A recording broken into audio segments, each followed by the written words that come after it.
Hey, Friendo, Steve here. And Larson. And welcome back to Going In Raw, the only pro wrestling podcast you need to be listening to. On today's episode, we're going to be talking about last night's Monday Night Raw on the road to WrestleMania. A couple more things set up for the show of shows, the grandest stage of them all. The big, what do they call it? There's more stuff that they call it. The grandest stage of all the shows. No, they call it the show of shows. Show right? shows too, yeah. Yeah, all right. So more stuff for that. And also, we got some news as well, including the latest on what could, I guess, still maybe happen. Stone Cold Steve Austin showing up at the show of shows with a surprising potential name, a very exciting, young, up-and-coming name. Yeah.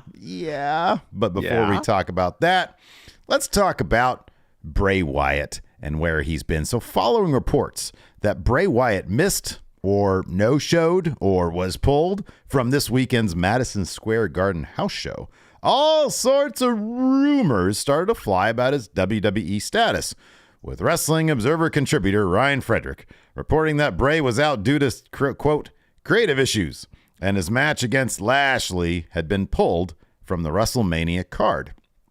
Well, Fightful Select is reporting that sources have told them that Bray Wyatt is currently out due to a physical issue, and that they haven't heard from people within WWE about Bray having any issues with his creative. Fightful adds that Bray has been scheduled for other appearances on SmackDown and at live events, but was pulled due to the physical issue, and sources were unable to provide a timetable for Wyatt's return.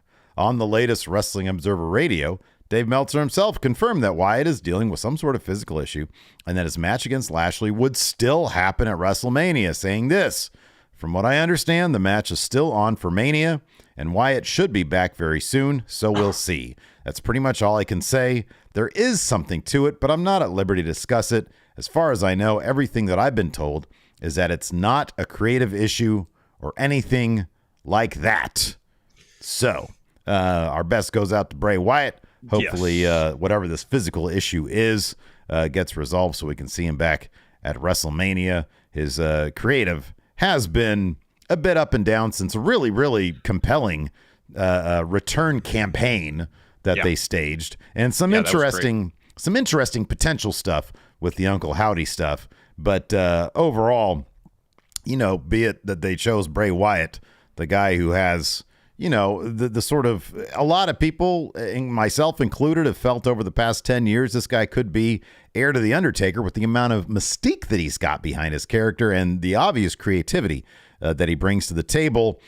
Sort of a misfire left and right with Bray Wyatt over the years, and recent creative really not very different. No, I mean, the history of Bray Wyatt and WWE is a lot of good ideas, a lot of bad follow-through.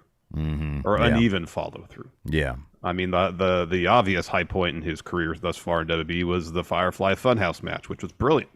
Yeah. It's a brilliant essay about professional wrestling. Yeah, it really was. And, you could trace maybe the turning point potentially in all this to his loss to John Cena at WrestleMania 30.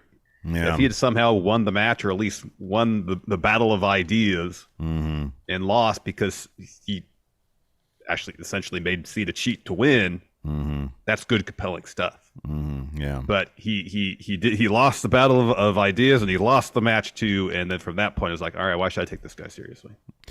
Yeah, there's been a number of opportunities, and people, because the setup is always so good with Bray Wyatt. Yeah, people, I hate to compare it to the whole, Charlie Brown with the football thing, but I sort of mentioned this fairly recently. I think at a certain point, us, the people who do enjoy that aspect of Bray Wyatt just need to appreciate the build, because at the end of the day, you're running ropes. And what did I say about Uncle Hardy? The day we see him running ropes. Howdy. What did I say? Uncle Hardy? Hardy, yeah. Uncle Howdy. I wanted to see him run ropes because it'd be so goofy, and it turns out it was really goofy, Yeah. So I don't know, man. It's just, you got to appreciate what you have when you have it with Bray Wyatt, because you got to know at some point it's going to turn into a Mountain Dew match. Yeah, I know. and I don't know how to fix that. I mean, look, I'll put it this way. There are some things maybe that just aren't made to be, and you have said this before, when he left and he was doing Hollywood stuff. Maybe wrestling just is too tough of a nut to crack when it comes to Bray Wyatt, what he brings to the table, what his strengths are. I'm interested to see whatever that movie is he was working on, but maybe at the end of the day, it's just dudes running ropes. That's where your storyline payoff is. I know. To a degree, I'm starting to feel that same way for a different reason about the Bloodline story. To a degree, that there's such good stuff there that at the end it has to come down to people running ropes and having a match. And in a lot of respects, given the emotional heft of a lot of the Bloodline stuff, having a wrestling match just kind of seems underwhelming compared to a lot of the other stuff that's going on there. As far as a payoff. Yeah, we're definitely going to have this conversation because I'm with you on that. We'll talk about that during our Raw recap because a lot of Bloodline stuff was going down with Kevin Owens. And but as far as Bray, yes, in terms of some of the ideas he was working with in the build-up to these matches, like, wow, this is some really good stuff, but then it has to culminate in a wrestling ring, and it's like, that is probably no greater example of that than the Hell in a Cell match with Seth Rollins. Mm-hmm. There's some huge movie ideas they're working with there in terms of having someone that's so overpowered, that's such a threat, that the only way Seth felt like he could escape from that match was attempted murder. Yeah. Effectively. Yeah. And then people get pissed off when the hero tries to murder the bad guy. Oh, and the ref stops it because what is it? It's a wrestling match. You're not supposed to murder people. I know it's Hell in a Cell. I know I know everybody sees Undertaker throwing Mick Foley off top of Hell in a Cell. Well, they didn't stop that. They kept let the match go. Well, yeah, they probably actually should have stopped that. Yeah, they probably should have. To be honest with you, because we almost saw a guy die. But yeah, dude, I think with certain things, who he kind of reminds me of? Future Going in Raw co-owner Luke Owen. His favorite wrestler, I think, or one of his top wrestlers, is Raven. Yeah. Same thing with Raven. It was always just really, really awesome builds. And Raven, if you've listened to any shoot interview where he talks about what he wanted to do in WWE, it was like a 7 stages of hell thing, which I think he later adapted for Impact. But none of the actual payoffs for Raven were ever any good. And it's either he wasn't allowed to fully execute his vision because the higher ups were like, I just don't know this is going to work in a wrestling match, or that sort of vision, same thing with Bray Wyatt, just ain't going to work in a wrestling match. And maybe, I don't know, man, Bray Wyatt is what, a second, third generation guy. Yeah. Was IRS his dad? I forget. Is he? I don't is remember, Bray just second? He's at least he's at least second generation. Yeah.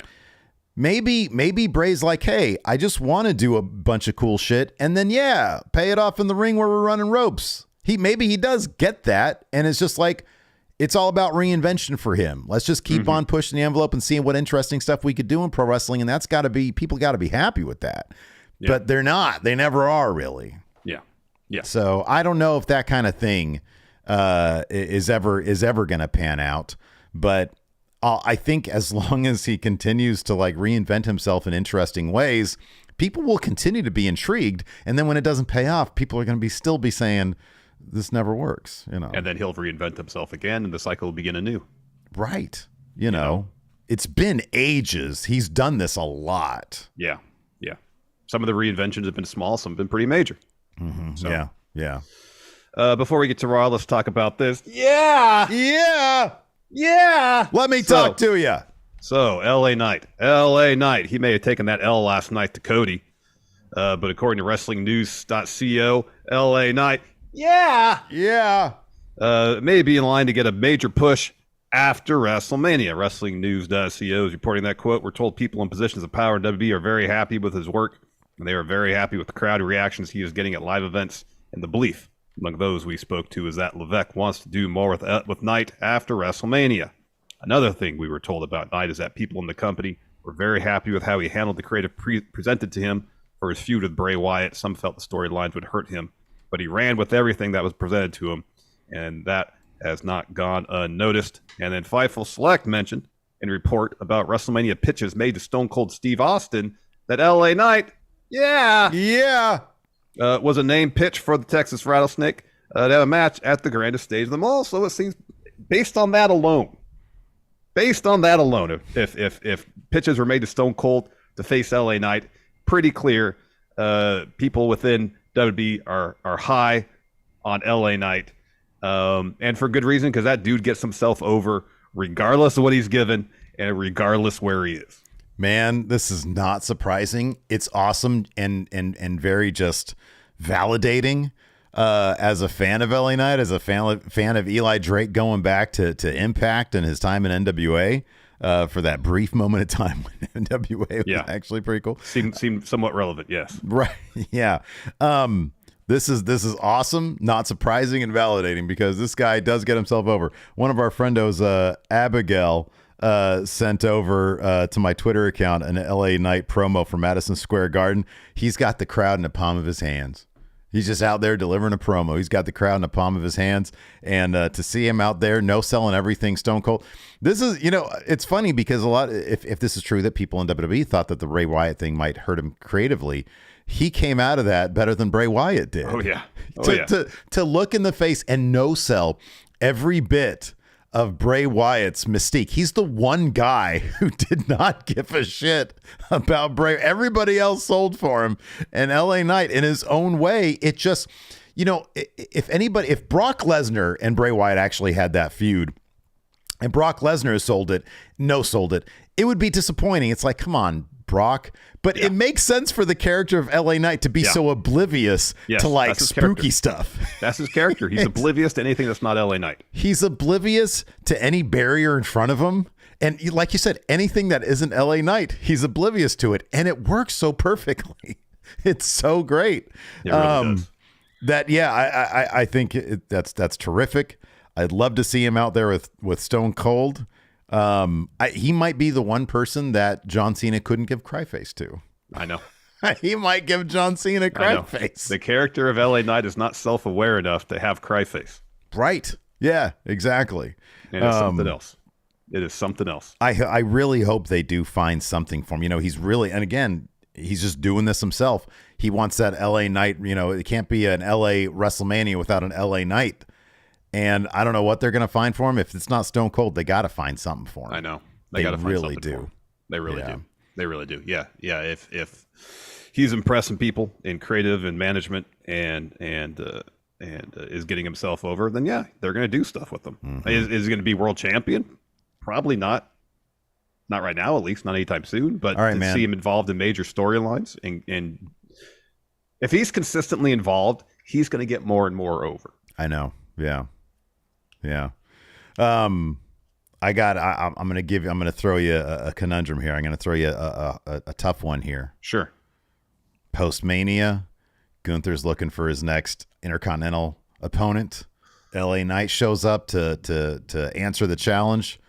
Who do you have going over? Who would you want to see go over? You're given the book. So as a personality, I'd want LA Knight to succeed, but as a wrestler, Gunther should win. And so what I'd love to see is have them have a protracted feud, but if LA Knight can somehow make Gunther crack and laugh, that's a massive win for LA Knight, even if he loses every match. LA Knight no-selling the mystique of Gunther would be pretty outstanding. Yeah. His ability to belittle the biggest characters in the simplest ways. Effectively, yeah. 2-for-1 special is not terribly creative. The 2-for-1 special, but within the context of Bray Wyatt, is brilliant. Who bitch slaps Bray Wyatt twice and calls it a 2-for-1 special? I know. Oh, it's genius. It's so great. It really is. It really is. Sometimes it just takes something really simple in the right context to be the most effective. Yeah. And him doing the 2-for-1 special on Bray of all people. Gosh. Oh man, that's good stuff. What do you want? So what do you want to talk about? What do you want to talk about? I don't know if you want to do paying bills first. Yeah, let's do that. Because we got a lot to unpack. Yeah, this first highlight that could take 20 minutes. So let's take care of this. Let's take a quick break here, friendos. This episode of Going in Raw is sponsored by BetterHelp. Steve. Yes. We all grow and change as we go through life, and getting to know yourself can become a lifelong process. And I thought I had a pretty good grasp on who Larson was until I hit my mid-20s. It was around that time that I was really, really feeling overwhelmed by life, started dealing with severe anxiety, and eventually got to the point where I had to go to therapy. And while it took me a few tries to find someone I felt comfortable talking to, once I did, I learned some positive coping skills so that I could better manage my anxiety. Yeah, therapy is a way to deepen your understanding and self-awareness, and BetterHelp connects you with a licensed therapist who can help you on that journey of self-discovery from wherever you are. So if you're thinking of starting therapy, give BetterHelp a try. BetterHelp is completely online and is designed to be suited to your schedule, and you can switch therapists at any time for no additional charge. All you got to do to get started is fill out a brief questionnaire to get matched up with a licensed therapist. So discover your potential with BetterHelp. Visit betterhelp.com/raw today and get 10% off your first month. That's BetterHelp, HELP.com/raw. All right, man. Time to unpack Raw. So let's talk about this, man, because I know you got a lot in your mind, and I feel like we're going to be kind of on the same page here. So Kevin Owens, adamant he wants nothing to do with Sami Zayn or Cody getting help in his pursuit to bring down the bloodline. Well, you see where it got him this week. A street fight with Solo Sikoa leads him backstage. A couple of super kicks from the Usos, some stereo super kicks. They drag his carcass back out to the ring. Yeah. Solo Sikoa gives him a spike, and he throws up all over the mat after losing the match. Yeah, there was some foamy vomit left there on the mat there. Yeah, it was like dog vomit sometimes. Yeah, it looked like it. Yeah, he eats something weird. Kevin Owens backstage, fast, on some mat or something. I don't know what, but it's like Kevin Owens tried to eat some grass before the match. Didn't work. Threw up everywhere. Exactly right. And so it clearly, is that actually a real thing? Hold on, do dogs actually eat grass to keep to settle their stomachs? Because that's what I had heard when I was young. That's what I've heard as well. Okay. I've heard that. Yeah, I've heard that. I don't know, but trying ask her, hey Bug, what are you eating grass for? Because she does that all. She just goes in the backyard, chews it like it's salad. So I don't know, but yeah, I mean, you saw how it left him. Yeah, this is going to be the inciting incident, I think, that's going to cause him to be like, well, probably need some help. How about it, guys? I don't know if it's going to be that simple, but there's only a couple weeks left to WrestleMania, so they got to get on the same page pretty quickly. So I mentioned earlier, we were talking about Bray Wyatt, how aspects of this bloodline story have seemed to transcend the typical tropes of pro wrestling, and then settling things in the ring seems inadequate for resolving the story. Mm-hmm. I mentioned on yesterday's show that I had an idea percolating in my head about why Cody being involved in every aspect of the bloodline story down to Sami and Kevin Owens' reconciliation kind of, I don't want to say bother me, but didn't feel natural to me. Didn't feel organic. Yeah. And I didn't want to talk about it yesterday because I want to see what happened on Raw last night. And not that it necessarily solidified or contradicted any thoughts I had, but it just kind of feels like, to a degree, they're mortgaging so much of this Sami Kevin Owens bloodline story to help get Cody over. Mm-hmm. And is that inherently a problem? Maybe not, but this doesn't feel like it's completely necessary because Cody is wildly over. Yeah, he is really over. Wildly over. Yeah. And to have the storyline between Kevin and Sami play out in a way that it acts as a part of Cody's story, mm-hmm. as opposed to being solely their story, mm-hmm. kind of feels like you're doing that aspect of the story a disservice. Mm-hmm. I understand the motivation Cody might have in terms of getting the three of them together to battle the bloodline because, as Sami says, no one person can beat the bloodline alone. I understand that. Mm-hmm. But the way that they're just so all in on every aspect of this story now, having Cody involved, mm-hmm. it just feels a bit too much. And I feel like at WrestleMania, Sami, Kevin Owens win the tag titles. This would be a great moment for them. Mm-hmm. But I just feel, this is just me personally, and I know people will disagree. If you have that story exist kind of by itself and mm-hmm. let them find the means to reconcile, and that still might happen. Although it really feels like Cody is going to mediate this whole thing. I don't know anymore given his promo last night. Yeah, his promo didn't really illuminate, although he did mention Kevin Owens in his promo. His promo didn't really seem. Anyways, I'm sorry. Go ahead and finish. So, then I'll go for me personally, it just feels like, okay, we're we're taking this entire story that we've told over 2.5 years, and specifically with Sami Zayn and Kevin Owens over the last 6 to 8 months. And it's been really effective. We're going to take all that momentum and we're going to install that as fuel in a jetpack and put that jetpack on Cody Rhodes. And if it burns out some of the fuel, some of the momentum that Sami and Kevin Owens had, so be it. It's going to help elevate Cody. Because I feel like right now, Kevin Owens and Sami Zayn, they've taken a bit of the dimension out of the character. Sami wasn't even on the show last night. Yeah. He hasn't had any sort of opportunity to reflect or talk about what happened with Jay. We haven't heard from him yet in that capacity. Maybe we will on Friday. But it just feels like a lot of the momentum that Sami and Kevin Owens had, especially Sami, has kind of been sapped by Cody. So it's an interesting thing that we had talked. There's a lot to unpack here. Yes. In one respect, the Sami story's over. It ended at Elimination Chamber. It did. And you could see just how much heat there was leading up to that moment. All the last year of Sami and Jay and the Bloodline, Sami's story in that respect, it's done. It finished up at Elimination Chamber. And I'm sorry, but there's nobody in the crowd for Jay. When Jay comes out and gives his promo, they're chanting Sami because they're directly related to each other. Yeah. But nobody's fiending for Roman versus Sami in the crowd anyways. I mean, I've seen some weird takes online that there are people out there that still think that should be a case, which I don't understand. That just, you're lacking the basic sort of storytelling knowledge to think that that's still a thing. Sami's story ended Elimination Chamber. They did a phenomenal job, by the way, of making Elimination Chamber feel like a really important thing. Yeah. It was hot. It was a hot story, but he lost. Yeah. Sami's thing isn't to beat Roman. That was a great wrestling moment, and therein sort of lies the issue, isn't it? Like, we just talked about this with Bray Wyatt, and you brought it up, and you're absolutely right.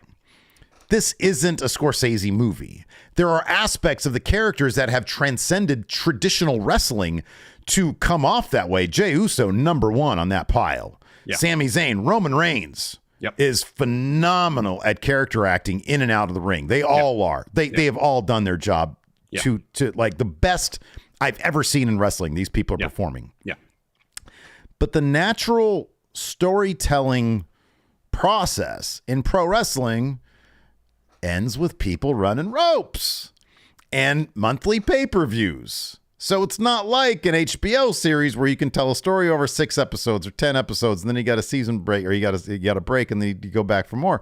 Yeah. It's not like that. Nope. And so the Sami Roman aspect was the hottest thing, and that's done. They finished that story.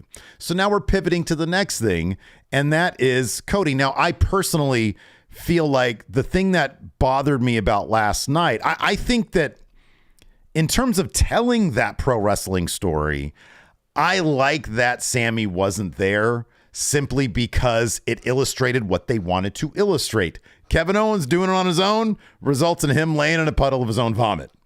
And that was the image that was necessary to go to the next part of this story. Now, the confidence that I have in the Cody Rhodes stuff is not simply because I'm a big fan of Cody Rhodes, although that plays probably quite a bit into it. So maybe I'll do some mental gymnastics. And I'm sure my outlook on things is somewhat through the lens of that. I'm not that I dislike Cody. He's fine. Not the biggest fan. No, sure, he's all right.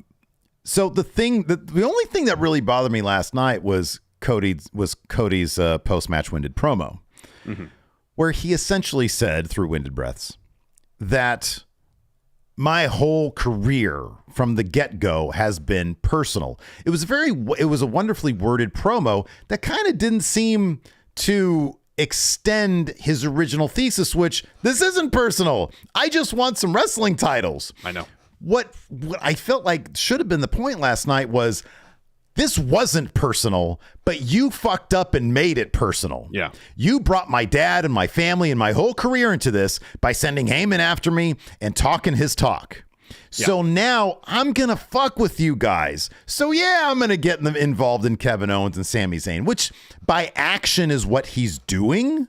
But with his promo, he sort of countered himself. He sort of contradicted himself, I should say. I'm sorry. Yeah, he did. By saying it's always been personal. Well, no, you said yourself this wasn't personal. Everybody wants to make it, which I thought was a really interesting take on it. He's coming here as Cody the businessman who has a goal in mind, get a wrestling title and honor his dad. Has nothing to do with anybody else, not trying to make this personal. And then they bring the personal into it. And he responds by, oh, you want to bring my family into it? Well, my dad is gone and my brother's in a different company, so you can't attack my family, but I can attack yours. Yeah. And that's the Cody line that should have been used last night, but he went in a different direction. Yeah, that was odd. And then you hear that promo, and there's the disconnect between what he said and what Heyman would say during the show. Yeah, exactly. Yeah, Such emphasis on doing things personally, which has kind of been the theme ever since Heyman and Cody had their first interaction. Yeah, right. Heavy emphasis on all these promos about things being personal. Yeah. So I don't know. I'd be sort of interested to understand why that approach was taken in the Cody promo. That being said, I just think that, the Sami stuff is cool because the interesting aspects of it, having Jay and Sami in the same room, that stuff was so good. It's hard to keep that going once that big elimination chamber story beat is done. I'm not necessarily saying that was the end of the second act per se either, but it does feel like in terms of the characterization from Sami's perspective, and the Usos mentioned this, and in kayfabe it comes off as Sami being selfish. It just comes off as Sami from I don't know if this is the directive from creative or what. He's looking through every action that's happened post Royal Rumble through one perspective, and that's his own. Yeah. And it seems as if he felt he was as close to the Usos as he says he was, he would maybe be, despite being attacked. I'm not saying he has to welcome being beat down by the Usos, but think about it in terms of himself being in the bloodline, what they have gone through, what continue to go through, and how that informs their decision making. Yeah. And we haven't really seen Sami do that. It's all about ever since he, especially at, post elimination chamber, after he got beat down by Jimmy. It's like we haven't necessarily. He'll say to him, "There's a way out for you," but in terms of them making the decision to side with Roman, or in Jay's case, side with Jimmy, so Roman doesn't beat him up. I was hoping he would be on the show, not to necessarily interact with Kevin Owens, but to address that.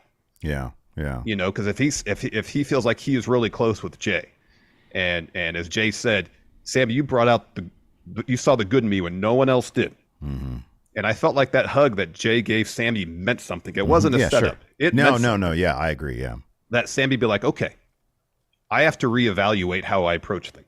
Yeah. And I have to consider their actions in the context of what they've been through. And maybe that's too much to ask for a wrestling story. Well, but I felt with the setup that they're giving us. Yeah. That's a natural follow through that I feel like there's still more of that story to tell leading up to WrestleMania. I agree. I absolutely agree with you.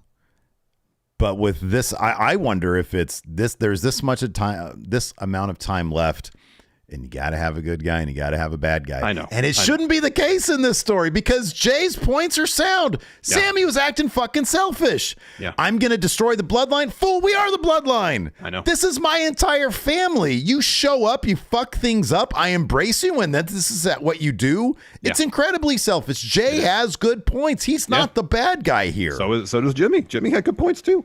But the problem is, they got to run ropes and decide who's gonna have these tag titles. That's gonna be the thing. And hey, maybe by the time we get to WrestleMania, and I actually do have some faith in this, by the time we get to WrestleMania, the spectacle of it all and everything we've been through will forgive some of this reverting to more traditional pro wrestling tropes.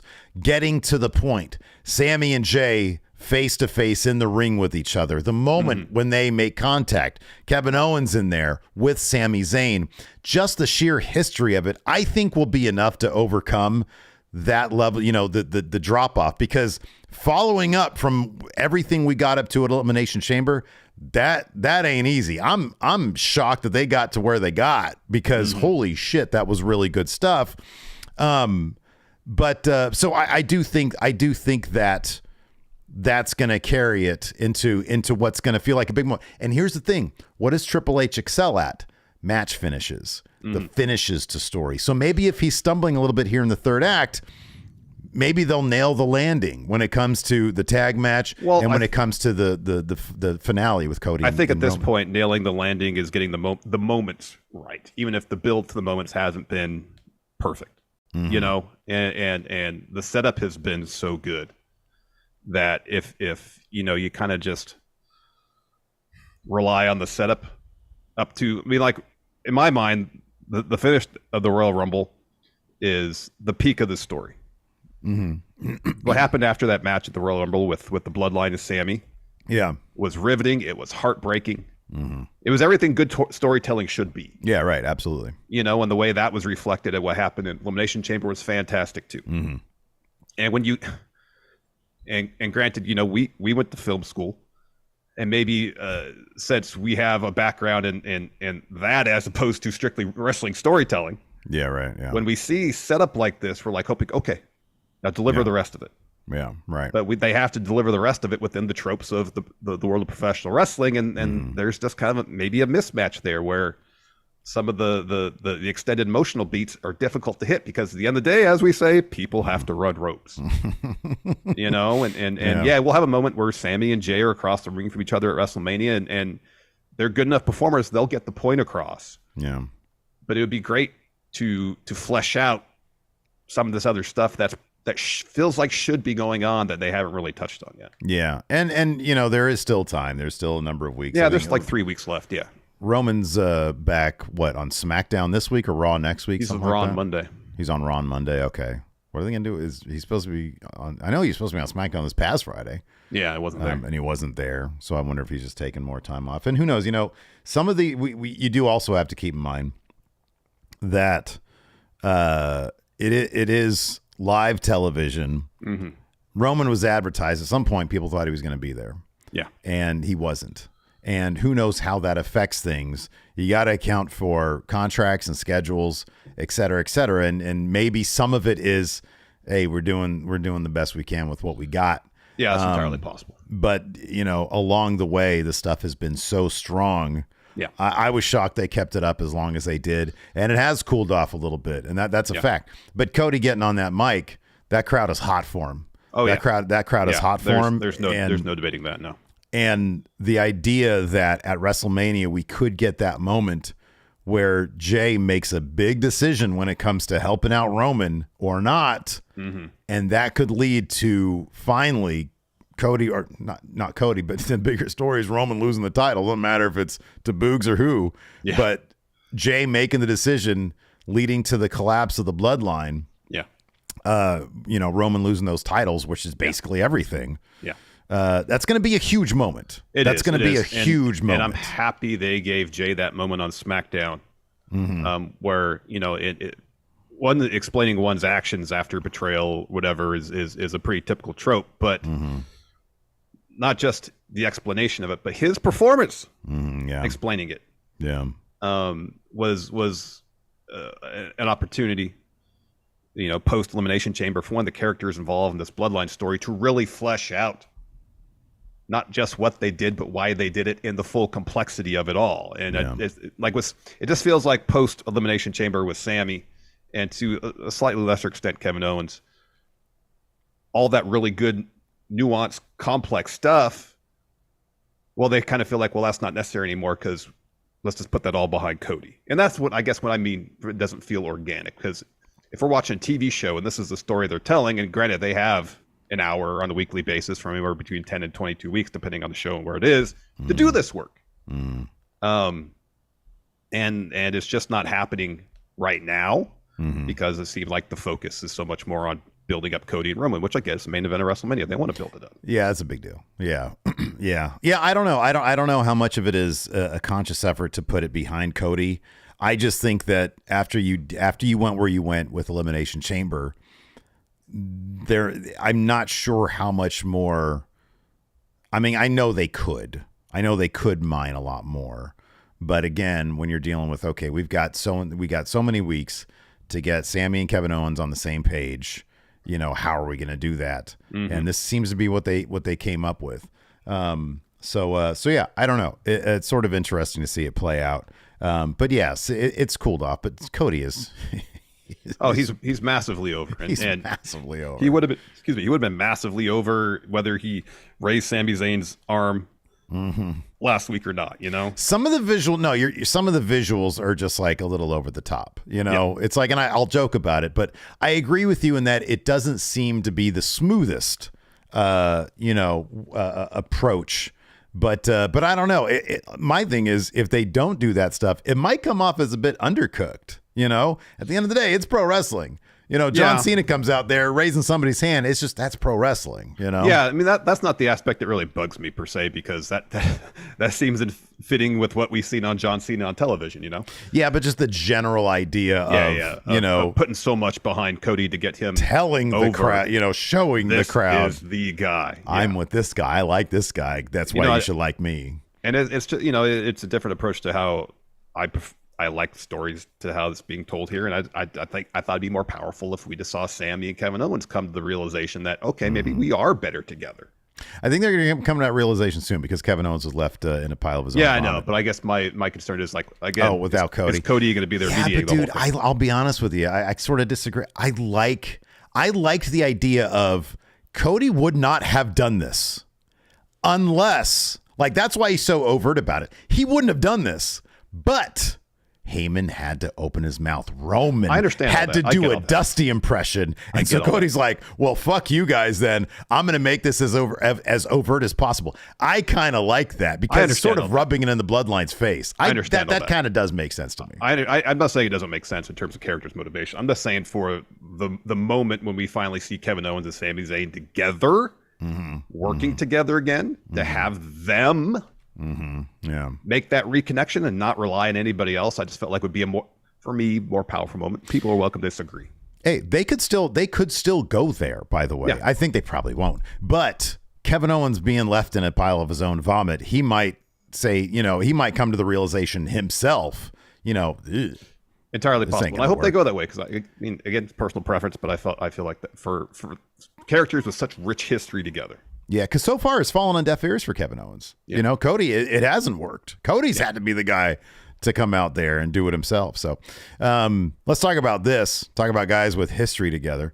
Dom finally opened up, challenged Rey Mysterio, his father, his deadbeat dad, Hall of Famer deadbeat dad, to a match at WrestleMania. And much to the crowd's chagrin, Rey said, nope, not going to be any match at WrestleMania. I'm not going to fight my son. And that elicits boos from the crowd. Isn't that great?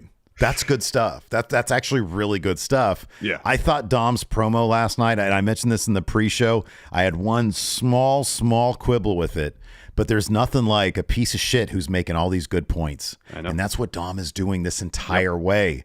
I remember ages ago, and I want to go back and find this just because I want to see exactly what we said about it. But when people were saying, hey, what could get Dom to be not so boring, I think one of our ideas was send him to NXT, have him grow his hair out, have him hang out with Legado del Fantasma, and become a piece of shit. Yeah. Well, they didn't send him to NXT. They had him hang out with Judgment Day. He grew his hair out, and he's a piece of shit. And you see how compelling he is. Yes.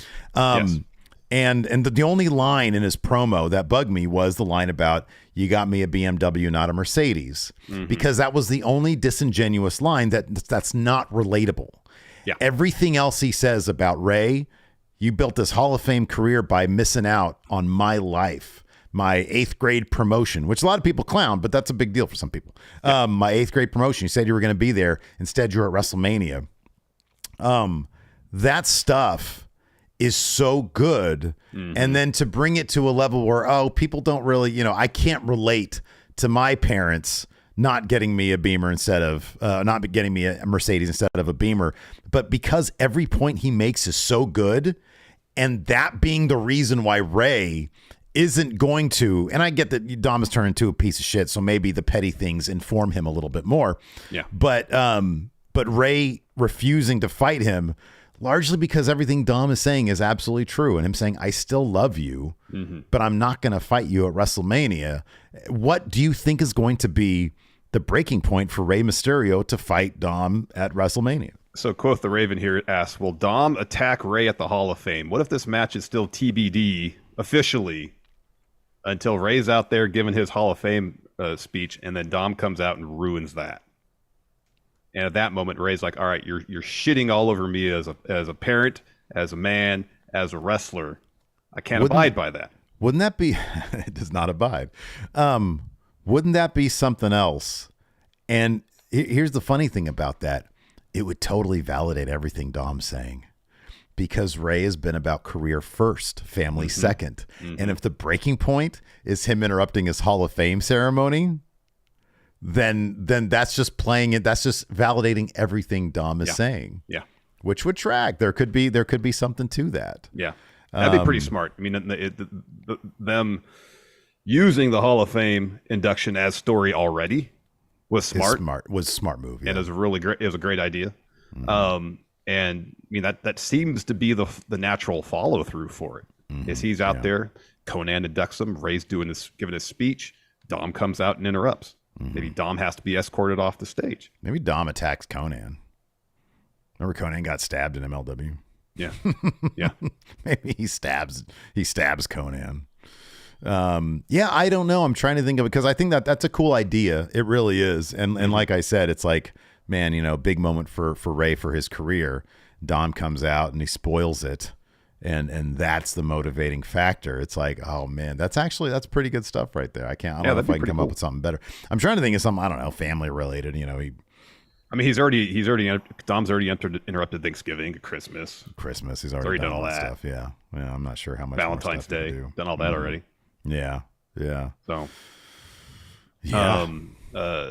For him to come out and interrupt the Hall of Fame induction, just crap all over it. Yeah.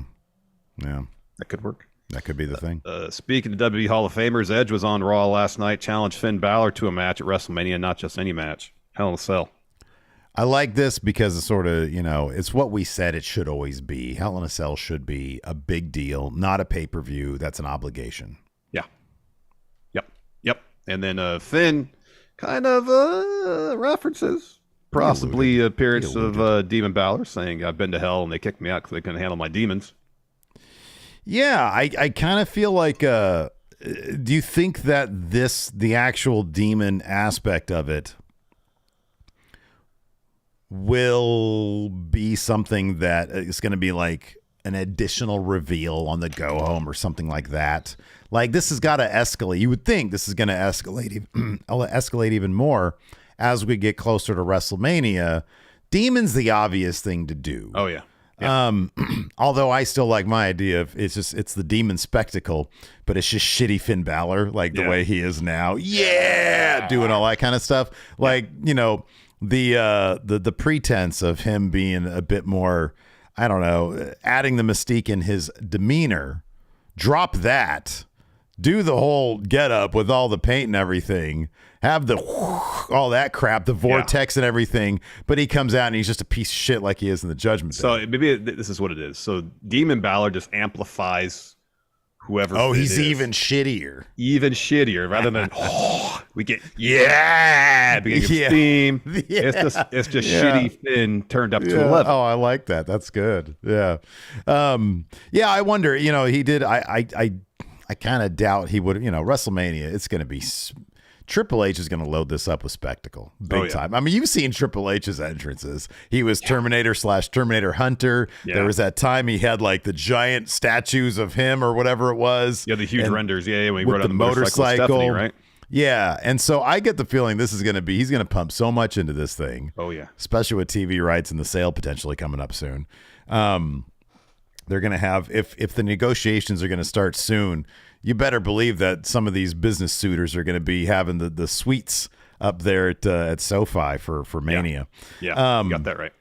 But yeah, I get the feeling that we're going to see the demon and that he's going to drop that little bit of info, maybe on the go home or next week or something like that. That could be. I mean, because what do? They beat down Edge this week after the big announcement. Yeah. And so Edge has got to get one, and then Finn will respond by saying, "Yeah, it's gonna be Shitty Demon, Purple Demon Shitty." Yeah, Purple Shitty Demon. Yes. Mm-hmm. Let's talk about this real quick before we get to the breakdown of the show. We saw Otis potentially, seemingly, join Maximum Male Models. Oh yeah. Much to the chagrin of Chad Gable. Gable's like, "Hey, we need to go train. We can still get an hour workout in 20 minutes. Let's go." And then he hears this is like mid photo shoot. This conversation happened, and he hears Maxine beckon to Otis. Notice, looks at Gable, walks off. Yeah, end of an era, but beginning of a new era, probably a better one. I appreciate a lot of what Maximum Male Models do. Alpha Academy does. But Otis to me was always so. Remember, there was that brief period of time when Vince was like, convinced he can make Otis into a monster. Yeah. And it's like, nah, man, come on. This guy is sports entertainer through and through. Yeah. Have him do the funny Chris. He's just Chris Farley as a wrestler. That's what he is. Pretty much. Let him do that. And as far as Gable's concerned, let him move on to do something. I love the comedic aspect of Gable. I feel like that needs to be dialed back. You can keep that stuff like Kurt Angle. I mean, dude, come on. Everybody thought that it was going to be Gable as Kurt Angle's son. He looks like him, sounds like him, wrestles like him. And so, have him just be, Chad Gable as the sort of successor to Kurt Angle. And let's see how far he can go. I think that he's always had a much higher ceiling than anything he's achieved. I think this dude can blow up big time, but you got to dial down the comedy stuff because that will only get you so far. And that's my opinion. What do you think? I think there's a balance to everything. I mean, one of the reasons that Kurt Angle got over so much is because he was really funny, but he knew when to focus on the humor and when to be intense. So it's all about striking that balance. They can strike that balance with Chad Gable. In the ring, he delivers. He's a fantastic wrestler. Dude, it's amazing. Absolutely amazing. There's still a lot of potential with him from a character perspective. If they can find a balance where outside the ring, he can make people laugh, but inside the ring, he's no joke. Yeah, right. I mean, he can go places. Yeah. Assuming he wins matches. Yeah. Did I say American Alpha or Alpha Academy? I don't remember. Sort of the same thing anyways. Let's just sort of dive into it. Kicked off with Edge. You think you know me. You think you know me. Anyways, he says, Providence that never gets old, talking about the adulation. Cheers and stuff. Yeah, he says, Finn Balor, get out here right now so we can finally be done with this. I really like this Edge promo here because he talks about having to wrestle in front of TV screens. Yeah. So Judgment Day come out. And he says, for once, I agree with these clowns and want to hear what you have to say, so spit it out. He says, that's the thing. I came here to end this, not say anything. He says, but you're going to hide here. He's going to hide there, right? But you'll sick Lurch, Pugsley, and Wednesday after me if I go up there. A few weeks ago, you challenged me, and since you're not man enough to face me, you want that match at WrestleMania? Fine, you got it. And Finn gets very excited. He's like, oh, you hear that? Finn's going to WrestleMania. So Edge says, okay, shut up. He says, the last year of my comeback, I wasted it with you. He says, for the past year, I've wasted it for you. The year before, I wrestled in front of TV screens. I don't have time to do this anymore. I need to accomplish what I need to do, and I'm running out of time. You pulled the Judgment Day from under me and made them better. Congratulations. You leaned into being a bitter malcontent, and it's worked. Every other week, you have me left laying. He says, you made me utter two words I never thought I'd come out of my face when I said I quit. And then you still bashed Beth Skull in with a concerto. For the last year, you've tried to make my life a living hell, and a lot of the time you've accomplished it. But the way I see it, there's only one way this can end. At WrestleMania, Edge versus Finn Balor inside Hell in a Cell. And Finn just stares at him like that. And he says, I've been to hell and it spit me out because hell couldn't handle my demons. I'll see you at WrestleMania. But until then, and then they all head to the ring and they all beat up Edge. Yeah. Dexter Lumis and John and Candice all run down, even it out for Edge. Lumis takes out Dom. We head to break, and then we get the match, Judgment Day versus Gargano and Dexter Lumis. I liked Edge's sense of urgency when he talks about, I don't have a lot of time left, and I love him outlining the last 2 years. I spent that first year in front of TV screens, and then the last year of my life dealing with your shit. I don't have time for this. It needs to end. I like that sense of urgency right there, and I think that everything that Edge does from here on out, it's gotta matter to him, you know? I think this is probably the last year of his deal. I thought it was a 3-year thing. And I think he has said that he wants that to be it. Like he wants to retire. He said he had 3 years left when he retired, and so he's given that 3 years. And wrestling during pandemic, that's got to be a bummer. Was it Rumble 2020 that he I think it was 2019, but then he was out for a while because of that match against Orton. Or was it 2020? The Orton match was in pandemic. Yeah, it was. So maybe it was 2020. I think it was 2020 that he came back. Yeah, and then 3 years then, And then so like 2 months into it, it was pandemic. Yeah. And then he comes back and he keeps on getting injured and stuff, and then he has to deal with Judgment Day the whole time. And then he gets stacked at WrestleMania anyway. So so win here about that. Yeah. Win here for Judgment Day, because next year he won the Rumble. Win here for Judgment Day. Down towards the finish. Lumis is the legal man for his team. Let's see. Your Priest is looking for a suplex. Lumis blocks that. Locks on silence. Sorry, that was on Dom. Priest tags himself in, breaks that up with a huge roundhouse kick, and hits Lumis with a huge choke slam. Holy shit. Yeah. That was massive. To get the win afterwards, they're all Judgment Day celebrating the ring. And then it's made official. We get Edge versus Finn in Hell in a Cell at Mania. Yeah, but then we go to earlier in the day. Kathy Kelly's interviewing Miz. So Gable's walking up and asking if anybody's seen Otis. And Miz is like, no, I don't bring my pets to work. And so Gable walks off. And so Kathy asked Miz about having potentially a co-host. And he says, do you want to be my co-host? There's only one. And then we go Damage Control. He's beating up Trish backstage and toss her into a road case triple super kick. Yeah. Whoop-a. What did you think of this Omos Brock Lesnar face-off? This seems to be so up Brock Lesnar's alley in terms of minimal. Yeah. Brock is into minimalism these days. Yeah. Because it's just, so Omos is in the ring. MVP says a bunch of stuff, right? And he hypes up the match. Brock comes out and he circles the ring and he eyes Omos. Now, this is something Brock loves to do. We've seen him do it in Rumbles, like with Keith Lee. I think they tried to do that with Gunther this year, but Gunther's so thin, it kind of comes off as disingenuous. I think Gunther was so happy just to be there. And he was, moment. Yeah.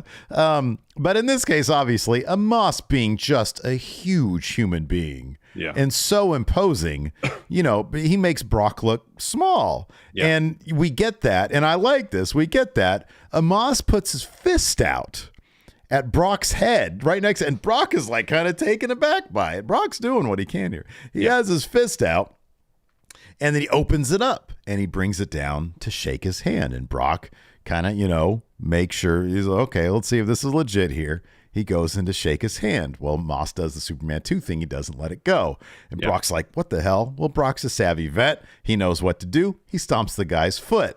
Tries to take him from behind for a German suplex. And Moss hits him with a big back elbow, a Judas effect.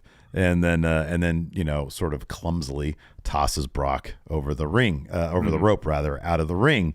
And Brock is pretty shook by that. He doesn't get back in the ring. He's just shook. He just says, all right. Yeah, Moss is standing tall, says this is my house. Yeah. In terms of this is all this match needs in terms of a build. Oh yeah. The only criticism I really had of this thing is I wish it was a little crisper. Just a little faster. Just a little bit. Yeah, it's like 10-15% quicker. Yeah, okay. That's it. I could see that. Yeah. Was it like the okay. Because in terms of selling the moment, Brock did what he needed to do. Omos did what he needed to do. Just do it a little bit quicker. A little bit. I don't know if anything else is needed for this. Because I've seen some criticism for this, but Eastside Reviews has it right. This shouldn't even be an unpopular opinion, but he says unpopular opinion. Brock versus Amos is going to be a fun 5-minute monster match. I think that's what it's going to be too. It's going to be, look, the idea of Brock getting Amos up for an F5, yeah, that's going to be pretty cool. Mm-hmm. Sometimes you ever see one of them strongman competitions? They do some impressive stuff. That's just pretty cool. It is. It is. So. Brock kicking out of a choke bomb. Mm-hmm. Yeah, right. It's a big deal. It's gonna. They're going to spam finishers. Right. Yeah. Going to be between 3.5 and 4 minutes, and that was that. I think we'll go 5:15. 5:15. No, we got the circling around last night. No reason to do that. They're going to get in. They're going to get in with a sense of urgency. Yep, Brock's going right after him. All right. We shall see. I say 5:15. You say what's? Give me a specific time. It'll be less than 4. It'll be less than 4 minutes and 45 seconds. All right, there you go. There's a prop. We should do for the WrestleMania for the Big Red predictions. Which, by the way, channel members, click join if you want to become a channel member. Patrons, patreon.com/Stephen Larson. $5 and up. You can participate in the big, huge WrestleMania predictions challenge, where you can become the new predictions champion. Right now, it's, of course, Angelic Wolf. The first champion, Moses Supposes. Yes. Maybe Angelic Wolf will make a good run at repeat. Nobody's ever done that before, because there's only done it for 3 months though. So it's only been 3 months. It's only the first defense here. It's only the first defense. At Revolution. Exactly. Next on the show, we had Cody Rhodes versus LA Knight. Yeah. Cody won this match. As much as I love Cody Rhodes, I don't know about this one. If you're going to mortgage the momentum of several characters behind one individual, how is that individual not LA Knight? on that we can agree. There we go. So it was a strong showing for LA Knight. It took a Cody Cutter and a Crossroads for Cody to get the win after LA blocked a disaster kick and hit a belly to back of his own. He goes for a BFT, and then Cody hits Cody Cutter, and then Crossroads get the win, and then Cody grabs the mic. Oh man, I'll drop this winded promo here. This is, of course, one of these winded promos after match.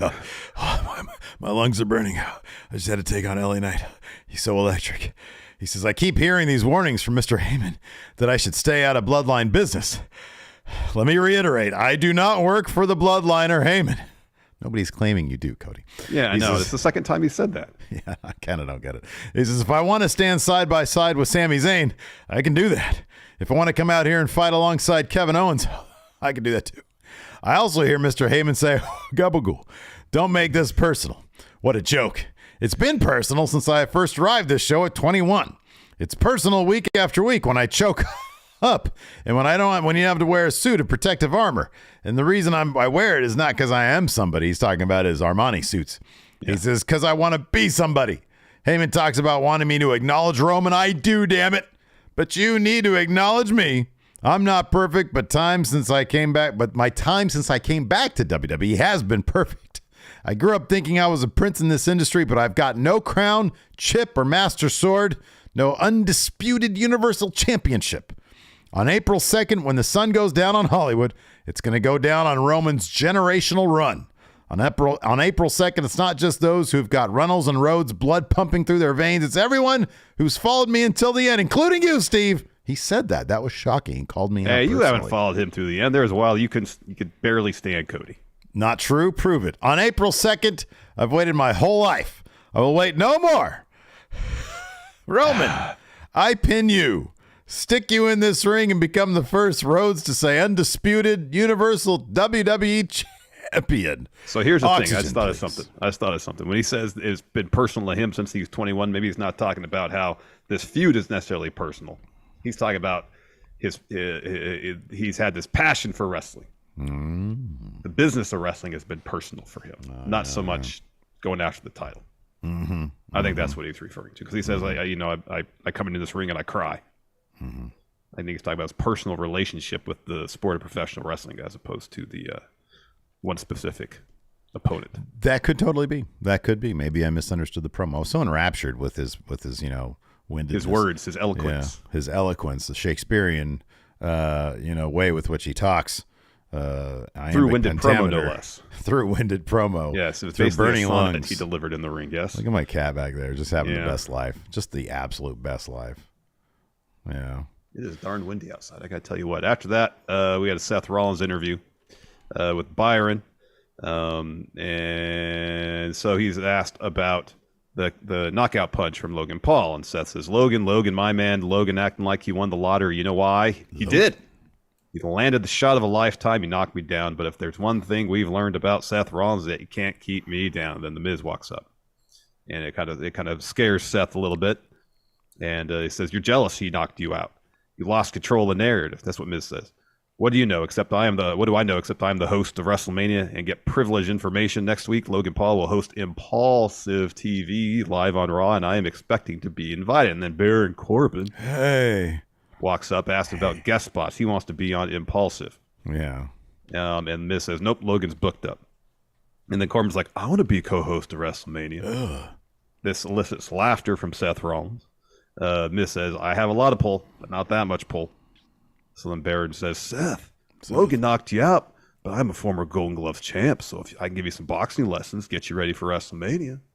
And Seth says, I understand you need a break, but I'd rather take boxing lessons from my baby daughter. I think Corbin says, oh, you're lucky. It's not me. It's not me. And you out there tonight, I'll knock you out faster than Logan did, then I'll take your spot at Mania. And Seth laughs and says, is that a challenge? Well, that's the challenge. I'm in a fighting mood. You and me tonight, buddy. Ha ha ha ha. I like that Corbin mocked the boxing acumen of his daughter. He says, she's only 2.5 years old. She don't know nothing. I was like, damn, Corbin, what a burn. Man, Corbin's doing... Corbin does such great work with whatever he's given, and he's given shit. Yeah. He's given absolute shit to work with, and he does amazing work. Hey, stop messing with your eye. It's going to cost me money, man. He does great work. I don't know where this is leading. It sounds like bum-ass Corbin. He's desperate. I felt bad for him in this. He says, come on, I'm a 3-time Golden Gloves champ. I can help you here. He didn't even ask for anything. It was free gratis, but I like the idea that he's always been a piece of shit. So nobody wants him. I go back every time to when Kevin Owens said, hey, man, I'll help you. What do you need? Like, what did he ask for? Like $100,000 or something? $10,000. $10,000. Yeah. $10,000. He's like, come on, man. Like, even now when you're broke, you're being a piece of shit. Yeah. Yeah. Because it wasn't just like, hey, I need enough to buy like a can of Chef Boyardee or something. Right. Like yeah. It was like, no, I need that for my pricey steaks. Yeah, exactly. Even when he's on hard times, he's like, no, I need the best. Yeah. It's the worst. No. After that, Bronson Reed absolutely annihilated Elias. Oh, God. Boogs was on the outside taking notes. I don't know where this is going, but I love it because Boogs' mere presence just cracks me up, man. Out there taking notes. Oh, he's so good. Yeah. Yeah, Bronson destroyed Elias. Yeah. Destroyed him. Finished him with a tsunami. I love that kind of like shoulder tackle fun splash thing Bronson Reed does. Oh, his yeah, opponent is seated and he runs the rope instead of just doing a fun splash. He turns his back and just pretty much bowls him over. It's great. It's pretty devastating. I feel like Bronson would work best as sort of the Damian Priest of a faction. You know? Mm-hmm. Like I like Damian Priest's role right now. Like he's not doing too much. He's always good with what he does. He gets the wins for Dom. I don't know about what faction it would be necessarily. Like probably a new one. But yeah, bro. Well, it's the Ibeet Okada faction when Jay White comes in. Exactly. Yeah. I feel like he needs something like that. He needs other people around him to work off him. Yeah, I mean he's not given a whole lot of opportunities to showcase. He's not, because there's only he's like a depth guy, I guess. He's a guy for Saps to lose to, like Elias. But I don't really see him advancing up the ladder all that much, even with that. He's always going to lose the big ones. Yeah, unless they can crack something in terms of his character that actually appeals to the crowd one way or the other. And I feel like as sort of the sleeper dominant force of a faction. Not the leader, But like the guy that everybody freaks out over, I think enforcer that's of the faction. Exactly. The enforcer of the faction. I think that's probably a good role for him. Then we're backstage. Kathy Kelly's looking for an update on Trish's status. Status. So Gable's walking by with some flyers, asking if she's seen Otis. She says no. And he says, if you see him, call me. Walks off. Lita and Becky, they walk up to the trainer's room and then go in there because that's where Trish is at. Yeah. So no real statement. No, we get one a little bit later. Kevin Owens has an interview with Kathy. She asks about Sammy. He says, I asked for help. I needed help. I didn't get it. Now Sammy's asking me. With the history between us you mentioned, is it really hard to see why I wouldn't want to fight alongside Sami Zayn? I wish him the best, but whatever he's got going on, I just don't want to be a part of it. I don't need him and Cody. I heard what Cody said earlier, and if you want to help Sammy, that's your problem, but I don't want or need your help. So tonight, when I'm out there with Solo, don't come out. You need to focus on Roman, the biggest match of your life, and I don't want to be the reason you don't win. Tonight, I'm going to fight Solo and whoever else is out there by myself, and I'm perfectly happy with that. I'm going to throw up all over the ring. Throw up on the ring? That's fine. That's fine. Me. I'm going to lay there in a pile of my own vomit. It's fine. Sometimes you throw up after a match. It happens. Sometimes you do that. Sometimes you do it before. That's fine. It happens. I've been wrestling a long time. I'm comfortable with that. Sometimes I poop my pants too. Earlier in the day, Austin Theory is backstage, and the Prophets are making fun of him, calling him Baby John Cena.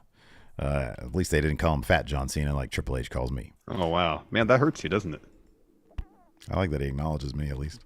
Then Ford says, he's like, come on, man, try me.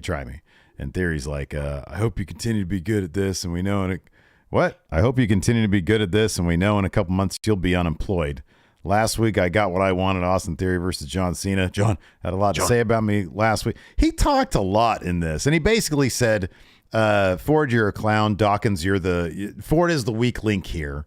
Dawkins is the strong one, and then they get a match out of it after that. With Dawkins and Theory, that happens next, and Theory gets the win.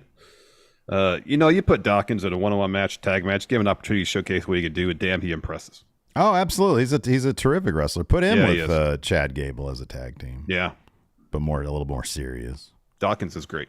But he took the L here. He hits an enziguri. He looks for a corner splash, but Theory counters with a left hand. Follows up with A-Town down. A-Town down. To get the win. And then afterwards, he puts on an STF. John Cena's preferred submission maneuver. Yeah, man. And then Montez runs down the ring. And then Theory escapes with his belt. Goes to the camera, says, you can't see me. You can't see me. Next week, we're getting Theory versus Montez. Yeah. What move is he going to use on Montez? I guess he got to use an AA at that point, yeah. An A-Town down? Or do a five-knuckle shuffle. Oh, there you go, yeah. I hate that move. It's no good. It's so dumb. We got a new channel member, by the way, Logan Sampson. Thank you very much, Logan. Thank you, Logan. Oh, we had another one up here too. Oh, did we? Maybe I'm getting confused. I think that's. Logan. Oh, sorry, no. Rhino had a super chat here. Thank you so much. Oh, thank you. Then we had a Paul Heyman interview. He's still a mess. Kathy walks up to him. He's like, "We have a problem. The bloodline has a problem. We identified the problem, which is Kevin Owens. Tonight, the Owens problem will be solved by Solo Sikoa. And then there's Cody Rhodes. Cody has a problem. Cody has mistaken the fact that the truth shall set him free when the fact that the truth will imprison Cody's mind and lead him to make stupid mistakes like making this personal to Roman." Can I interrupt for a second? Yes. This has been Heyman's, not He-Man's, Heyman's thesis for at least a couple weeks now.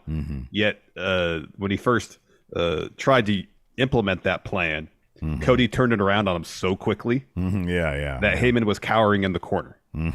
So I don't know why Heyman still thinks this is a good plan. Because everything is falling apart around the bloodline and Heyman is desperate. I think there's something to be said about that. Everything is falling apart and Heyman's trying to keep it together. And he's terrified of Cody Rhodes, as he should be. He says, of course it's personal to Cody. That's what makes him such a riveting challenger. But to make this personal to Roman Reigns by mockingly acknowledging him on worldwide TV, what a schmuck. Cody, you want to acknowledge Roman? I'll give you the chance. Next week, live from St. Louis, Roman will be here on Raw. Cody Rhodes, you will acknowledge your tribal chief, and at that moment, you will make the biggest personal and business decision of your life. You will decide at that moment if you're a challenger or a problem. I assure you, you are a problem that Roman Reigns would love to personally solve. Again, emphasis on personally. Mm-hmm. Yeah. Common theme. They ran the Rey Mysterio Hall of Fame video package. Same one from SmackDown. Then they made an announcement on the bump this week. Ric Flair is going to announce another inductee into the Hall of Fame. Yeah. Then Rey Mysterio comes out for a promo. He thanks the crowd for the ovation. And he says, I have to admit, it feels really damn good to be back on Raw. Just last year, we were celebrating 20 years together. Now we are celebrating one of the biggest honors of my life. But I have to be clear about this. This isn't my award. This is made from the people who built up my career, an award made from the fans that connected with me all these years in the business. This award is not just for me. It's for all of us. So straight up, from the bottom of my heart, Dom's music hits. Yeah. And he says, like Ray needs to he needs to talk to somebody about this because wherever he goes, the Judgment Day follows. So Dom says, congratulations, Ray. You finally made it into the Hall of Fame. You actually deserve it. You put your entire life into this business, and I hope it was worth it. You earned that at the expense of me. You know that's right, but you know what? You put your entire life for this business. You chose all of these strangers instead of being there for your kids. And the crowd starts chanting, you suck. He says, how does it feel? It's an honor knowing I went all those nights without a father. How does it feel? 8th grade, you told me if I got good grades, you'd take me out. But guess what? You were nowhere to be found. You're no-show. You ditched me for WrestleMania. What else? I turned 16. Said you were going to get me a new car. My friends all had brand new Mercedes. You got me a BMW. It wasn't even an M series. But you're just afraid because I see you for what you really are.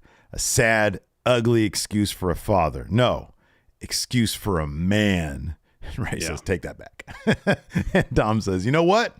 I'll let you enjoy your Hall of Fame weekend, but I'm going to make it better. I challenge you to a match at WrestleMania. The crowd's all, yeah, do it. And then Ray looks up at Dom and says, into the crowd says, I don't know how many times I have to tell you, I'm not fighting my own son. Whether you believe it or not, I still love you and I always will. There'll be no match at WrestleMania. And he starts walking away. He says, that's your Hall of Famer? That's your guy? He says, you're going to walk away, Mr. Hall of Fame? Do what you do. You ran away from Raw. You ran away from your family and you ran away from me. Go ahead. The only thing you actually taught me was what not to be. And that kind of bugged Ray a little bit, but he just makes his way to the back. I thought it was all really good stuff from Dom. Yeah, it was really good. It is really good. Yeah. We're backstage again. Kathy outside the trainer's room still. Becky, Lita, Trish all exit. And they pretty much say, we should have finished the job with Damage Control. And Trish says, the only thing that attack left me was pissed off. Mm-hmm. So Miz comes out to watch the Baron Corbin versus Seth Rollins match. They replay. Oh, what is this? John Cena plays the. Oh, is this? What is this? This is one of the little trailer I missed this one. Damn, I miss these every damn week. I miss these. Was this one good? It was. It was like Rhea. I thought was great. Yeah. It felt like John Cena did this in one take. It was very matter-of-fact John Cena. All right. Performance-wise. All right. Feel like they're dropping the ball a little bit on the Hollywood stuff, man. They need to up their game. Like I wasn't into the Maverick one. It wasn't really that good. No, that one was pretty underwhelming. Yeah. So anyways, we got Baron Corbin versus Seth Rollins. I like this because Miz was pissed off because Seth threw Baron Corbin into Miz while he was sitting there commentary. So Miz tries to get involved. He ends up getting in the ring or landing in the ring because Seth hits him or kicks him or something, and that leaves him sort of in a prone position. So he's on his hands and knees, but he's sort of one step away from Baron Corbin, who's also been laid out by Seth, and he's in prime stomp position. I thought he was going to somehow pull off two stomps in one. I thought that too. Yeah, but instead he just used Miz to jump off of and hit a super stomp on Baron Corbin to get the win here. Yeah, it was pretty great. Yeah. It was pretty great. So we're backstage. Gable still asking about Otis. Then Ali walks to him. Well, Ali walks up to him and says, I haven't seen you smile. You got to be more optimistic. Sometimes what you're looking for may be just around the corner. Mm-hmm. And Gable walks away, and sure enough, right around the corner is Otis. Oh, yeah. And he's got some sunglasses. He's got a blazer on. he is posing. There's a photo shoot going down where Mansois is taking some pictures. Mm-hmm. And Gable's like, weren't Maximum Male Models, weren't you supposed to have a match tonight? And Mansois says, actually, you goblin, I cracked my nail scrolling through Instagram. We aren't cosmetically cleared to compete. The match is postponed. And Massey says it's not about matches, it's about matching. And so Gable's like, okay, that's fine. You, Otis, if you do the modeling thing, that's fine. We could do this together. We don't just have to lift. We can model together. Yeah. And then he joins Otis, starts posing, and then Mansois says, you broke my camera. And then Maxine starts giving Gable the business. Mm-hmm. And so all of Maximum Male Models walks off. And Gable's like, I want to talk to you, Otis. We can work this out. We can get an hour workout in 20 minutes. And then you hear Maxine call from off camera. And Otis goes, maybe another time. And he walks off. I love Mansois changing his voice for his character because it's very much like this now. Hey, we can't, it's a bit didactic. No, I love it. I think this stuff's hella funny, man. This is a good point. Burr Winning says they're saving the best for last, which is the Bloodline is a Goodfellas. I'm really looking forward to that. Yeah, that one should be good. That shit is going to be hilarious. Bianca Belair versus Chelsea Green was next. They gave this plenty of time. I thought that Bianca was going to kind of squash Chelsea. She got, Chelsea didn't get a whole lot in, but it wasn't a squash by any means. Bianca ends up getting the win here as per usual with the KOD. After the match, Carmella, who had come down with Chelsea Green, tried to super kick her, and but she caught it. They both are able to get the upper hand on Bianca. They start beating her down. Asuka runs in, kills Chelsea with a kick. Bianca hits Chelsea with a spine buster. Carmella always is able to get out of the way of all this stuff. Yeah. Bianca boots her out of the ring. Asuka picks up the belt, and she just starts sort of playing with it. Like she acts like she's going to give it to Bianca. She takes it back, starts dancing with it, and then at one point she opens her mouth, and sure enough, the blue mist starts dripping out, and she starts laughing. Eventually, she drops the belt. Bianca's not happy about this. They really painted themselves into a corner here, having Bianca versus, and I get it. I think it's just because they want Bianca to win this. Asuka's going to be another kind of like a horseman tier, wrestler for her to get a WrestleMania win over. Mm-hmm. And they weren't going to do that with Rhea Ripley. I think Rhea Ripley's going to beat Charlotte. Oh, yeah. But yeah, I don't know. Asuka's just, this is one where they're clearly just trying to avoid Asuka getting the cheers over Bianca, and it just makes for an awkward build. It really does. It just feels like, kind of feels like spinning wheels. Mm-hmm. Yeah, right. There's not a whole lot of oomph behind it. Like the heel in this feud isn't one of the competitors of the Mania match. They're trying to have Chelsea and Carmella be the heels of the story leading up to actually WrestleMania. Mm-hmm. Yeah, right. Yeah, the story going into it thus far hasn't been the most intriguing, but the match will be really good. So yeah. So then we had our main event. Yeah, street fight. Kevin Owens got the memo. Street fight. He wore the jeans. Is it really a street fight if both guys aren't wearing jeans? Not only did Kevin Owens wear his jeans, he wore his normal Nikes. He didn't even have his wrestling boots on. I noticed that. Do you know what those were? They were Nike React. I don't know if they were Infinities or what. What's the most comfortable Nike there is? What's like the Ultra Boost of the Nikes? I was actually talking to Enforcer about that today. Mm-hmm. There's not a one-to-one analogy. React's kind of there, but it's firmer. The foam's firmer, quite a bit firmer. And then the Nike has Zoom X foam, which is actually probably softer. Almost, I feel like it's almost too soft. Yeah. They haven't really struck the perfect balance that Ultra Boost. Because I put on the 22s at the Adidas thing when I texted you the other day. Yeah, I forget they are so comfortable. And I think the 22s are firmer than like the original Ultra Boost model. Those are still my preferred in terms of the density of the foam. Yeah. The newer ones are denser. Yeah. Okay. Yeah. I mean, they're good, but man, those the I guess they call them Ultra Boost DNA now. Oh, is that okay? Yeah, those good. Yeah. Maybe those are like the original models, like the first three models. Yeah. I got you. I think it was 19, the Ultra Boost 19, where they actually redesigned the upper, and it was 20, I think, when they redesigned the midsole actually. Let's talk about shoes. More talk about Kevin Owens vomiting himself. So, like I said, there's a lot going on in this match. They were setting up tables and stuff. Eventually, they just go backstage, like Solo retreats backstage There was a gnarly spot with the chair. Kevin Owens set up a bunch of chairs. He ends up landing on him, though. It was horrible looking. It was really gnarly. Rough. At least he didn't do the thing where he put the backs together. Yeah. But anyways, eventually they go backstage.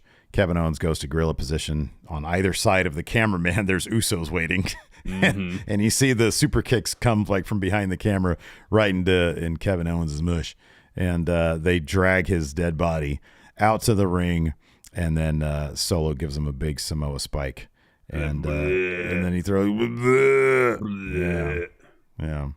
I like this right here. It says post-match Bloodline throws up the ones as Kevin Owens. Chris Garrick's he didn't stick the landing here. He says the Bloodline throws up the ones. He should have says as Kevin Owens throws up his lunch. There you go. There you go. Anyways, so we've got a couple of questions threads. Being a channel member on the YouTube, Logan asked earlier here in chat, does being a YouTube channel member get you access to the Big Red predictions? Absolutely it does. Yes. Of course it does. We wouldn't bring it up if it didn't. So Logan, you can become new Big Red predictions champion. Exactly. But no, hey, that should be one of the prop bets. WrestleMania, the Brock versus Amos. Get the time right. Get the time right. Yeah. Closest to, yeah. 5:15. That's my time right now. 5:15. 4:25. 4:25. I like 4:25. That's what I'm saying right now. Let me see here. Ty Moore asked a question. Has Bray ever been good? Feels like he's always doing promos where he says a lot but doesn't actually have much meaning, and a lot of his feuds end up disappointing. I think the better question is, Ty Moore, has Bray ever had a feud or a story from beginning to end that has been good through and through? I mean, I guess the story with John Cena eventually led to a satisfying conclusion because you got the Firefly Funhouse match. Even the Firefly Funhouse from yeah. But without that, if they just had a normal match at WrestleMania, it would have been more the same. Which is what it would have been if it wasn't for pandemic. Yep. And that just sort of illustrates your point, the point you've always made. He's probably best suited for Hollywood and not wrestling. Mm-hmm. As a historian, he's fascinating. Yeah. As a wrestler, not so much. Yeah. Let's see here. Zyshawn asks, what match are you guys looking forward to the most at WrestleMania?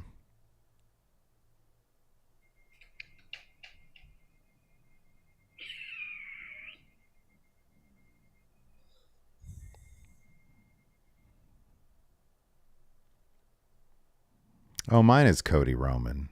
Although I think that Kevin Owens and Sammy, I think they're going to stick that one. I think that's probably that really one. Good. That's when I was leaning towards. Yeah. But yeah, for me, Adrent, just watch I feel like that will be the most emotionally rewarding match. Oh man, Cody crying after winning those titles. Ooh boy. Unmoved. Or me crying. You're going to be the waterworks. If Cody full loses effect for you, or I'm wins, going to be sitting here with my arms crossed. I'm going to be ugly crying. Either way, you are? Win or lose, I'm going to be ugly crying. Yeah. He'll be singing his theme through the tears. I feel so much adrenaline. It's probably not. You're going to feel like you won those titles. You connect so much. Well, really, I will have. Cody. I will have. Could you imagine if after that, what was it, that Due to the Revolution match? The first one that was all just Cody all the time. Oh, yeah, the Face of Revolution one, yeah. Could you imagine if, because Roman was champion then, wasn't he?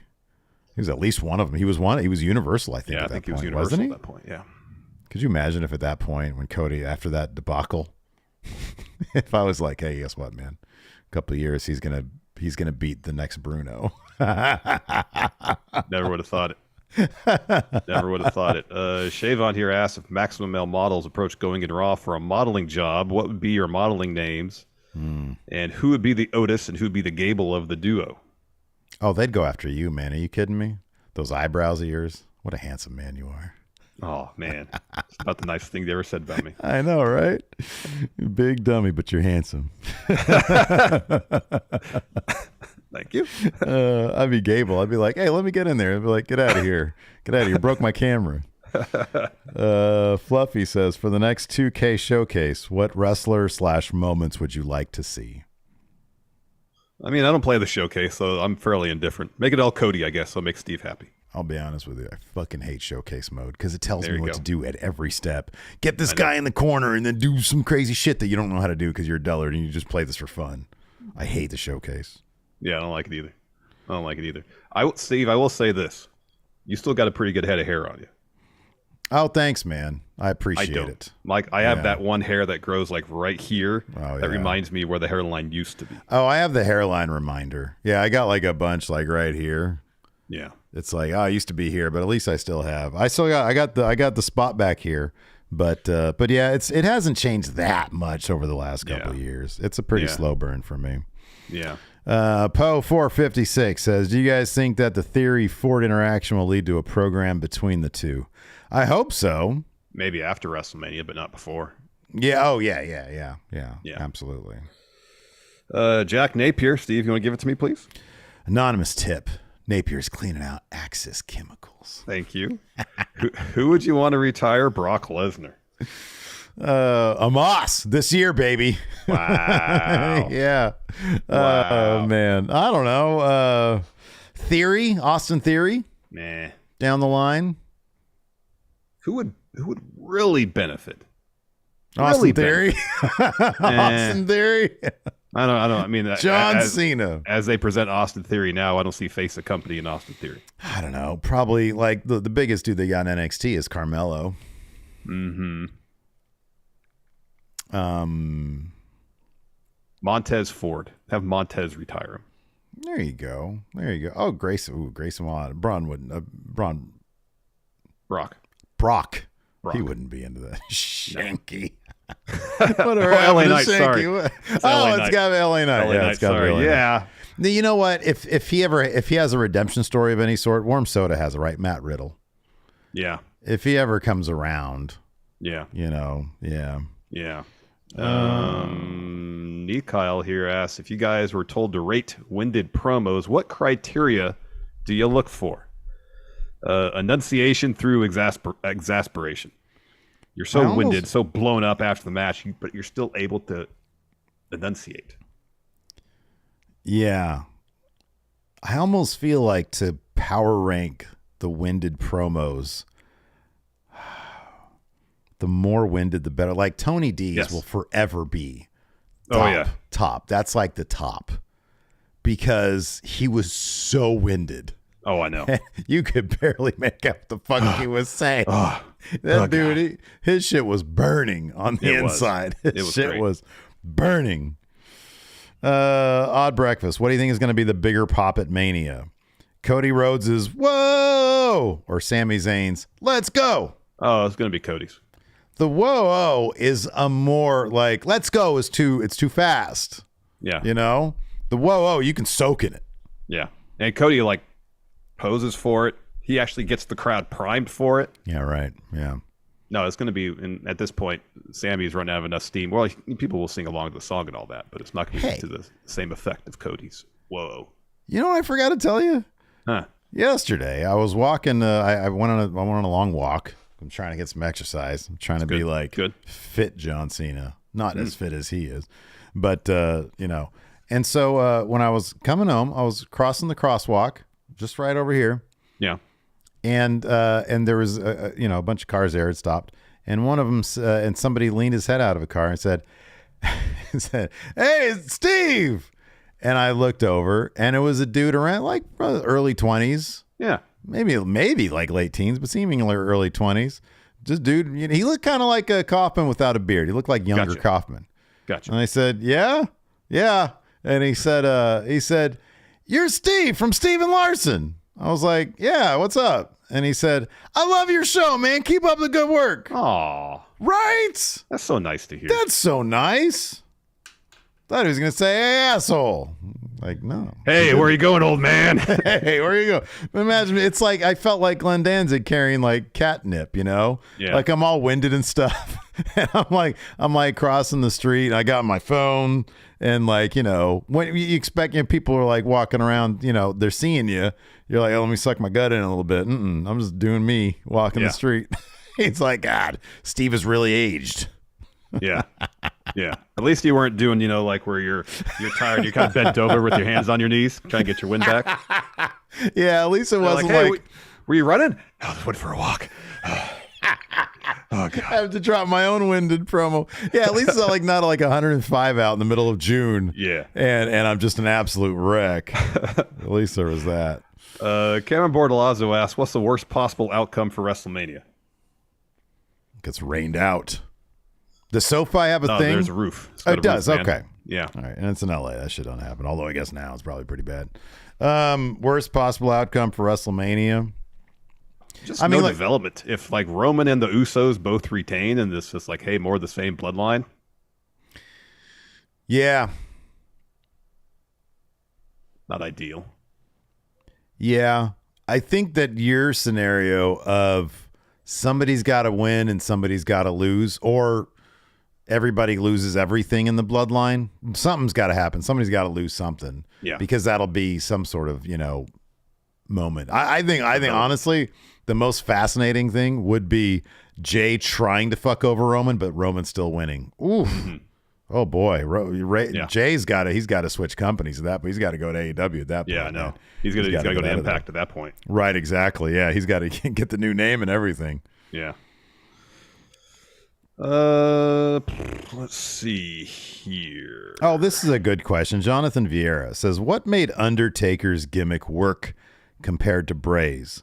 Because you're still running ropes. They didn't overcomplicate it with Undertaker. They didn't overcomplicate it, And I can't remember where it was. Maybe it was on his biography. I don't recall exactly where. They talked about his presentation in terms of how he worked matches, where he'd work a meticulous, slow pace until he did something very sudden. Yeah, and then because he worked such a slower pace, when he did anything sudden, because before he used the Undertaker, he worked a much more athletic style. The sudden movements would seem all the more sudden because he wasn't sprinting, running ropes, Right, yeah. More special. But, so much I think of the Undertaker's reputation is just based on legacy of doing it for so long. There's also this. Vince tapped him to beat Hogan like immediately. Mm-hmm. Vince has always a year after his debut, yeah. He's always come to just the precipice of Bray Wyatt being a thing, but he's never taken that leap of faith with Bray the way he did with Taker. And that matters everything. That's the dude that's heading creative. If Bray had beat Cena at WrestleMania 30. Yeah, right. Yeah. Would have meant something. He's never had that big moment, like Undertaker his title had win was at Elimination Chamber. Yeah, right. Yeah, no, exactly. He didn't have the moment he that Undertaker had when he spiked Hogan on his head, allegedly. You got me, brother. Good 8 to 10 inches between the top of Hogan's head and the mat. Yeah, but it was the back. It was the back. It was the sudden shock. I know the shock of the impact of the tombstone that rattled through Hogan's body. Hogan literally sold the tombstone better than anybody because he used it as a real excuse to try to bury the Undertaker. You got me, brother. Gosh. He's like, are you selling right now? Let's see. Lord Ziffer asks, so regardless, if the Demon comes out at Mania or not, Balor has to win, right? No, Edge can win that. I think Balor's going to win that shit. I hope he does. Edge's victory is going to be being done with Judgment Day. And then he can move on, get a bunch of wins after that. He got stacked at Mania. He can lose against the Demon in Hell in a Cell. He'll have some other sort of moral victory. Didn't Edge win in his Hell in a Cell match against Seth? Who won the Edge-Beth match at the last one? Edge and Beth versus, they won, right? The Grit Couple won. That was his win. Yeah. I'm sorry, what was your question? Who won the what? Edge and Seth. They had a Hell in a Cell match. Who won that one? It was Edge, right? Seth didn't win that? They had so many matches, though, didn't they? They had 3, I think. I thought Edge won the Hell in a Cell one. That could be. I don't remember, to be honest with you. I don't remember. It wasn't that long ago. It was like 2 years ago. But what's his name? Triple H loves Judgment Day. Oh, I know. Loves him. I'm hoping Finn wins. I think he will. All right, John Chambers confirms Edge did win the Hell in a Cell. Okay.